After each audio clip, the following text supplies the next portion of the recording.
I mean, just a couple weeks ago, a couple months ago, we said Florida has the toughest schedule in college football. Toughest schedule in the SEC, toughest schedule in college football. And I still think that's true. But boy, I think this team is really good. Right. And I know a lot of it depends on the health of DJ Lagway and the health of a couple other players on this team, you know, at wide receiver, on the defensive line. There's a lot of health questions going around for sure, but man, if they are healthy, dude, they're meaty along the lines of scrimmage. They are experienced along the lines of scrimmage. They got great skill position players in offense, and then on the back end, I think last year, especially early in the season, you thought you were going to have Austin Turner, but injuries happened. Devin Moore was pretty banged up. I know Jason Marshall's gone, but I, I don't know. We'll dive into it, but are you with me here? Like, this is a pretty scary team to be going up against on a week to week basis, even if their over under win total for the season is what, 7.5? Yeah, and that's plus money too. So Vegas is leaning under there. It awesome. It's gonna make for great TV coming, and almost hitting the ground running there. As soon as you get to week three, you just go and go and go, and it feels like it doesn't stop until you get to December, and then hopefully you're still playing December football because I do think this Florida team is talented enough to be one of the 10 best teams in the country and compete for a playoff spot. Will that happen? Will they stay healthy? Their schedule might dictate a lot of that too, but yeah, it's a lot of fun. This preview will be fun to talk about. Obviously, Florida's a team that hasn't been like elite since 2020, right? And that's kind of been it. And we've seen Billy Napier building and building and building for the future, trusting the process. And here it is, man. You have a lot of guys gone. You talked about NFL draft, portal, but still feels like the cupboard is very full at just about every position. Excited to talk about this one, get in this one with you.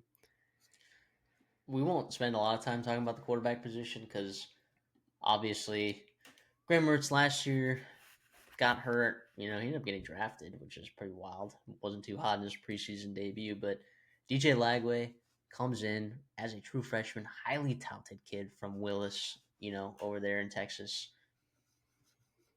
The fact that Florida was able to get him was a big deal, and he looked the part. He has a great arm. He's incredibly mobile, super athlete.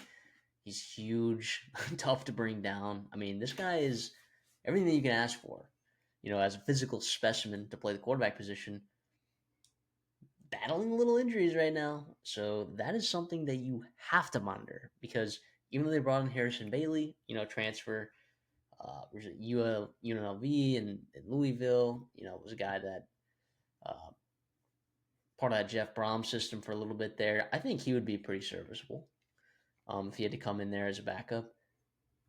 But this team's not reaching their win total or their goals and aspirations if DJ Lagway is not healthy. Yeah, for sure. I mean, he is, especially like when if he takes that jump that everyone's kind of expecting him to. I think a full offseason of him being the guy, like preparing to be the starter, offense built around him, et cetera, is going to do wonders for him. But that makes him all the more pivotal. You talk about if he does go down, what happens to Florida, especially with that schedule. We saw, I mean, Florida fans, I hate to do this to you, but go back to that Georgia game, right? Like, how close were you to winning that football game? Outplayed Georgia, right? You just didn't have the quarterback come in and do it, right? Like, it was tough. I think this year, obviously, DJ, a healthy DJ, is going to be that dude. Like, he is that guy that can do that for you. Is he the best quarterback in the SEC? I don't know. Maybe he ends the year as the best quarterback. Who knows? Like, he's that kind of potential, and especially with the offensive line, with the receivers around him, if they are healthy as well, yeah, he could be a monster. And then a running back, you got a monster, Jaden Ball. I mean, could be one of the best running backs in the SEC. We just talked about him the other day in a video, but him, Jacoby Jackson, both guys. I mean, Montreal Johnson battled injuries last year, and you had two guys come in and play the position pretty dang well. I mean, you got an absolute bowling ball coming in with Jaden Bowling Ball coming in there and phenomenal. 630 yards on 133 attempts, 7 touchdowns. Yeah, that guy's going to be a stud running between the tackles, and we'll talk about it in just a minute. But one of the better offensive lines, in my opinion, in the SEC. I mean, they're going to be a good squad. They're going to be a good unit. Um, so this running back room, I'm not worried about it at all. Now, after your first two guys, that's when you start getting into kind of like uncharted territory a little bit. But with the offensive line, and if DJ Lagway's back there, quarterback, that just helps your run game in general. So I don't think I would have a huge problem if Jaden Ball went down or Jacoby Jackson went down or both. Definitely would be a blow to the position. Wouldn't be as good of a team without those guys, but I think that with this offensive line, you can throw a lot of guys behind there and see success. For sure. Ball also is, I think he's a difference maker. I think Ball is a monster. He's also their kick returner, too. At that size, is just crazy.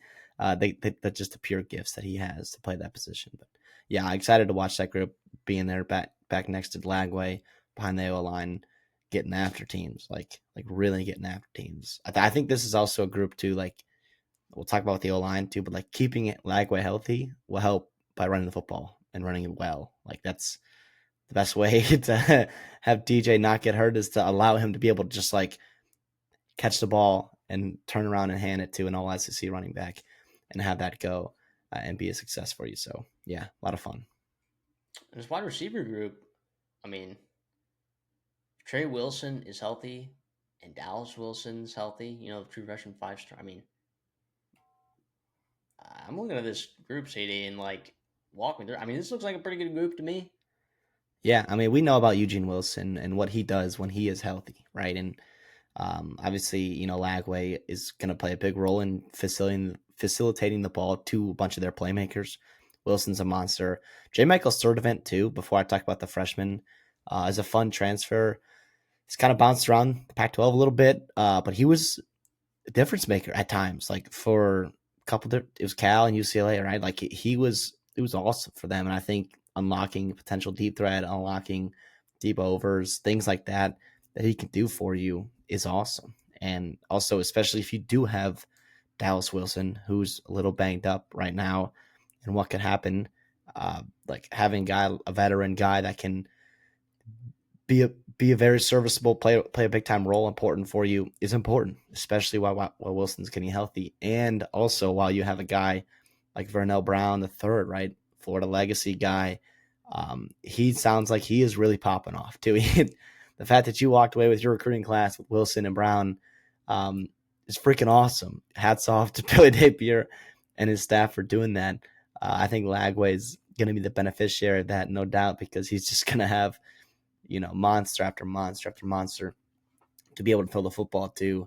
And then you also got Mizell, Tank Hawkins, a couple of guys that will definitely play roles in the offense, especially with some of their speeds that they can bring to the table. So it's a fun group, but hopefully they get healthy. I mean, if you're watching this video, you know about Dallas Wilson, right? Like you've seen a lot of the stuff that he's been doing in spring and in fall camp.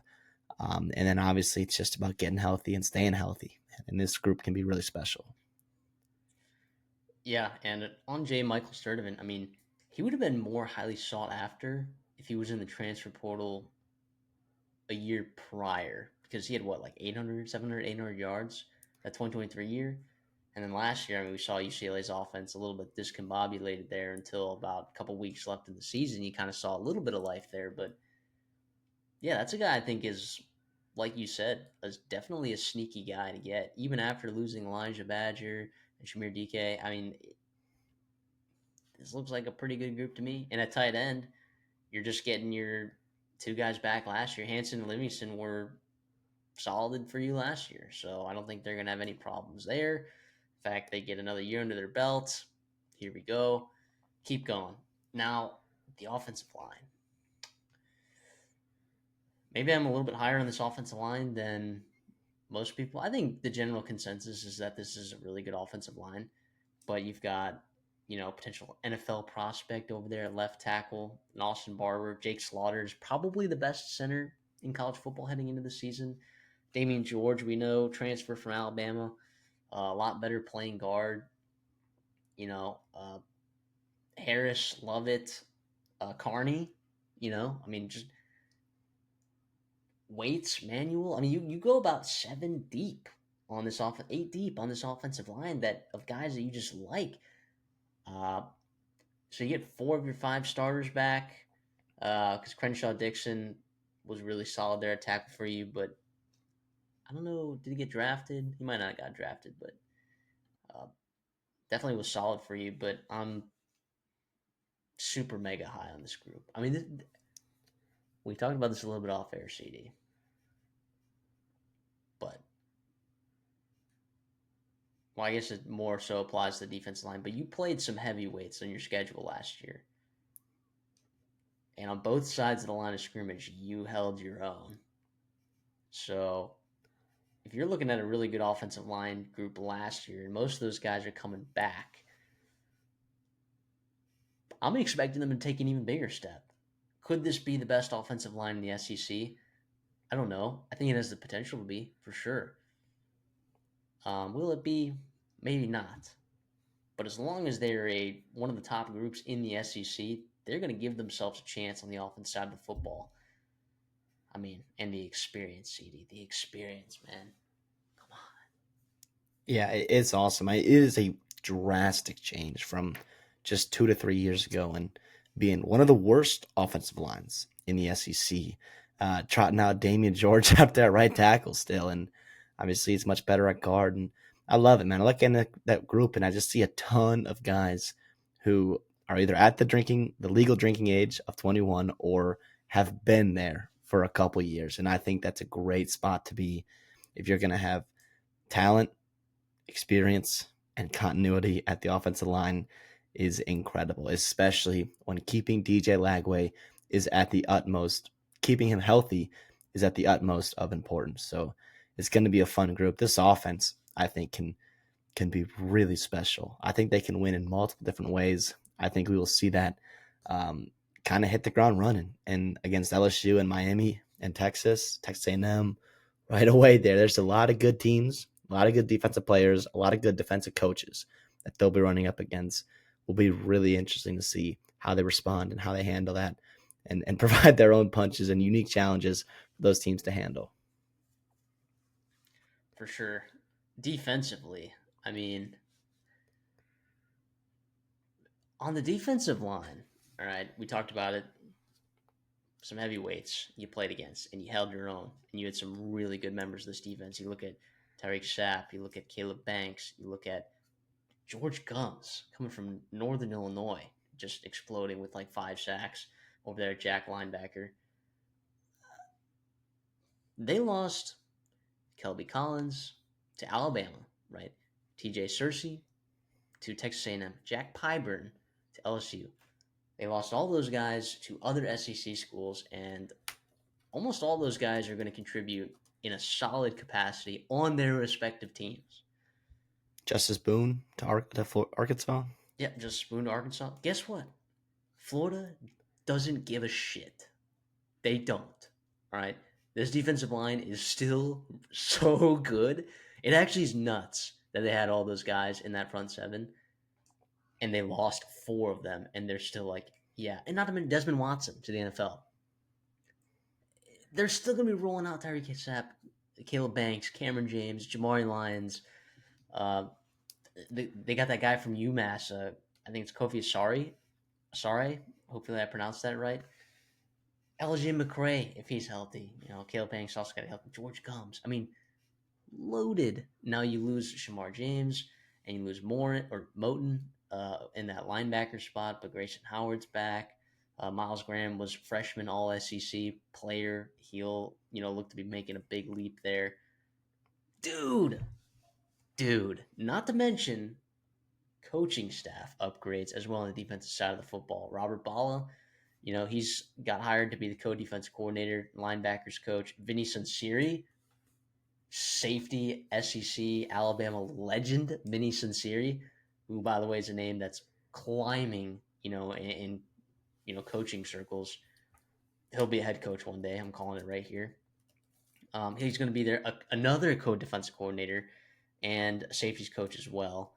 And then Darren Wilson, going to be the DB's coach, coming back to Florida after his stint in 2022. After I believe he was at Arkansas, left Arkansas.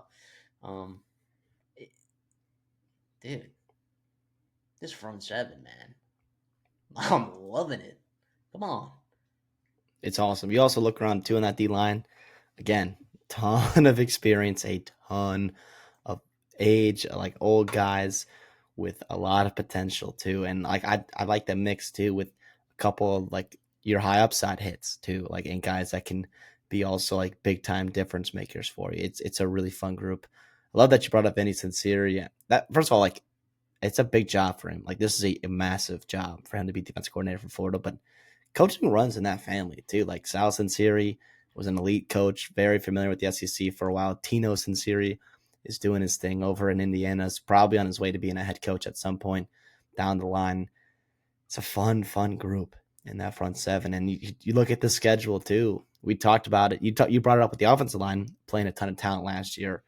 The defensive line played a ton of talent. We were having fun off air going through the list of names of legit like top 60 potential picks or already picks like of offensive tackles alone that they just played the last year. And obviously you'll see a lot of those same teams with a lot of good talent, but you're probably like ease of play is probably going to get better. Like this schedule is still brutal, but in terms of just the pure offensive tackles and offensive lines that you're seeing, I think some of those teams that you played last year, those offensive lines will regress a little bit just because of some of the pieces that they've lost.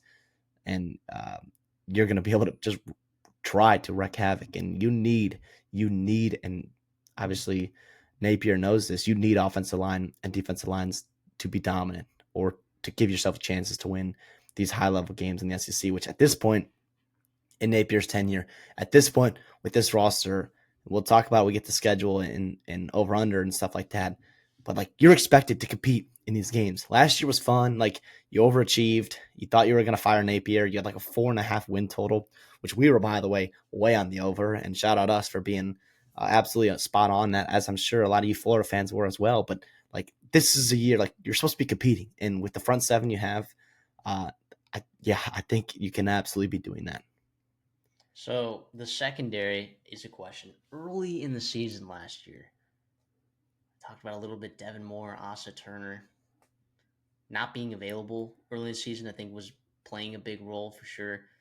You lose Jason Marshall, who's a pretty good football player. He was a fifth round draft pick, so NFL guy. Jordan Castell at safety. I think he's a good football player. Bryce Thornton, can he take a step over there? Devin Moore, again, a guy that, when healthy, I think he's pretty good. Sharif Denson. I mean, you've been hearing stuff about Cormani McLean. I don't know, man. Too many question marks. But the thing is, this staff didn't invest in the portal at all in this group. In fact, Florida hardly invested in the transfer portal at all, and I don't think it's because they couldn't.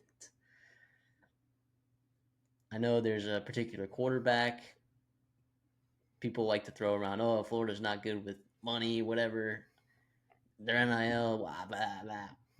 No, I just think that this staff feels really good about this team, and I do as well, man. So in terms of the secondary, I'm not super confident in it, but I think you get a lot of those same pieces back. You add Vinny Sunseri to that staff, you get a new defensive backs coach. Can you generate some buzz in that secondary and get some boys flying around making plays? I think you can. What say you? Yeah, I mean, I think it's a fun group. It's almost, it feels like what Auburn's DB room is going to look like in a year from now, where like you've got a bunch of guys that are juniors and a couple seniors that are like been playing for a while and have played meaningful snaps for you and got thrust into roles potentially earlier than you thought. And while you saw some of those lumps last year and the year before, because of that, like you're better in 2025 because of that experience that those guys have. It's a fun one. And Florida's also like a university and a college, like they've got a good tradition of like good defensive backs. So like you want that like to continue, and I think you've got some guys there to do that. Be interesting about Devin Moore. Be excited to have him back I'm gonna miss Jason Marshall, gonna miss Asa Turner, although you didn't really have Asa Turner, but like those guys would be nice to have on this team. But regardless, yeah, you brought it up. I'll repeat it again. They didn't bring in many. If they brought one transfer in this group here, that's super super telling, and that's something that we'll be continuing to monitor as it goes on. And you don't have much time to build up to it. Like you're gonna hit the ground running with a lot of good with a lot of good wide receiver cores, in early September and all the way throughout. So you better come ready to play with this group here. And it'll also be aided by what you're hoping for to be like a really good front seven. So you'll not be, put in tough situations. Hopefully you'll be able to be in third and long where you get those pass rushers to get out there and really get after them. And then you can be a little bit more aggressive with some playmaking and some, game wrecking plays on the defense. People talk about dark horses to win the SEC. The most common names that I hear, right, are, and I don't know why LSU is classified as a dark horse, but you hear Auburn, oh, they're a dark horse. Texas A&M, they're a dark horse. To win this SEC. Some people put LSU outside of that top three and classify them as like a dark horse. I don't know that I necessarily would. Florida, to me, is the dark horse in the SEC to win this whole thing. They're way too talented on the offensive line and defensive line and experienced with age. That makes you scary, all right? To go to Gainesville and have to deal with that level of physicality on both sides of the line of scrimmage, and if Lagway's healthy, like that is scary.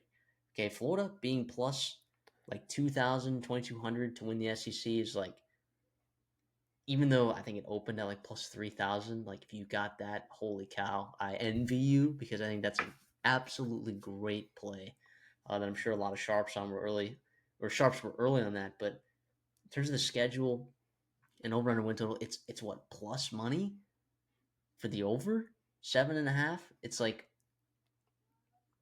that's insane to me. That's insane. It's plus 120 for the over 7.5.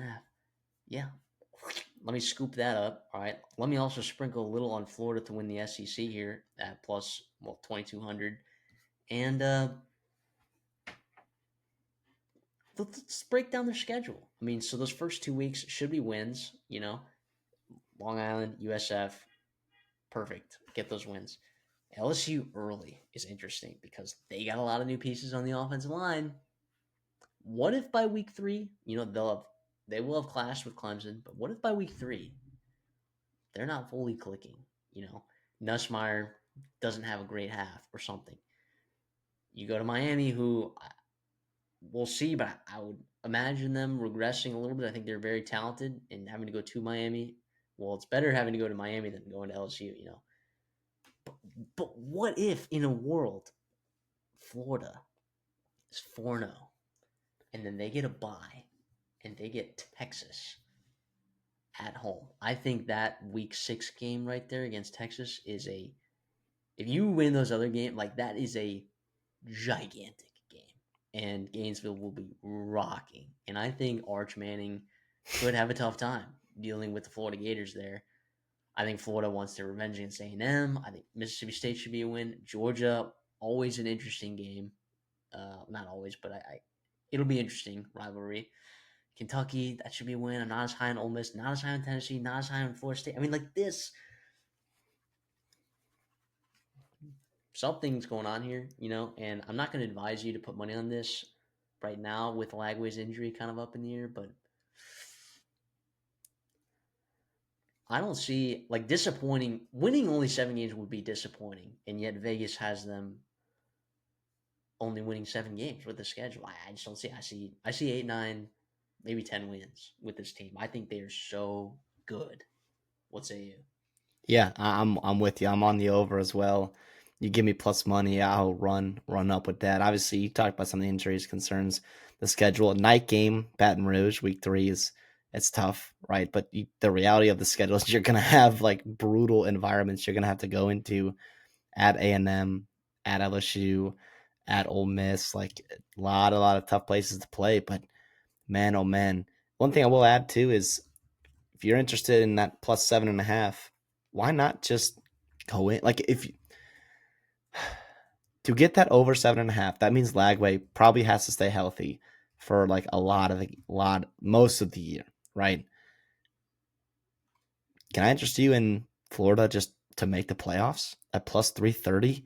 I that's where I'm at. Like, is a 9-3 Florida team with losses to, let's just say, LSU on the road, night like Death Valley, Texas, and Georgia, you're still gonna have wins over Miami and A&M on the road, at Ole Miss, wins against Tennessee and Florida State. Yeah, sign me up for that as a resume booster. So if I think they're going to go 8 wins, why not just go all in? You have a healthy Lagway. All you need is 9 wins to get that plus 330. Yeah, and it's a fun Not one. bad. Not a bad play at all, my friend. So, um, yeah, I mean this is a good team, man. I think people are counting them out because of their schedule, but boy, if Can you're one of those teams on these schedules, you are not happy that Florida is on your schedule.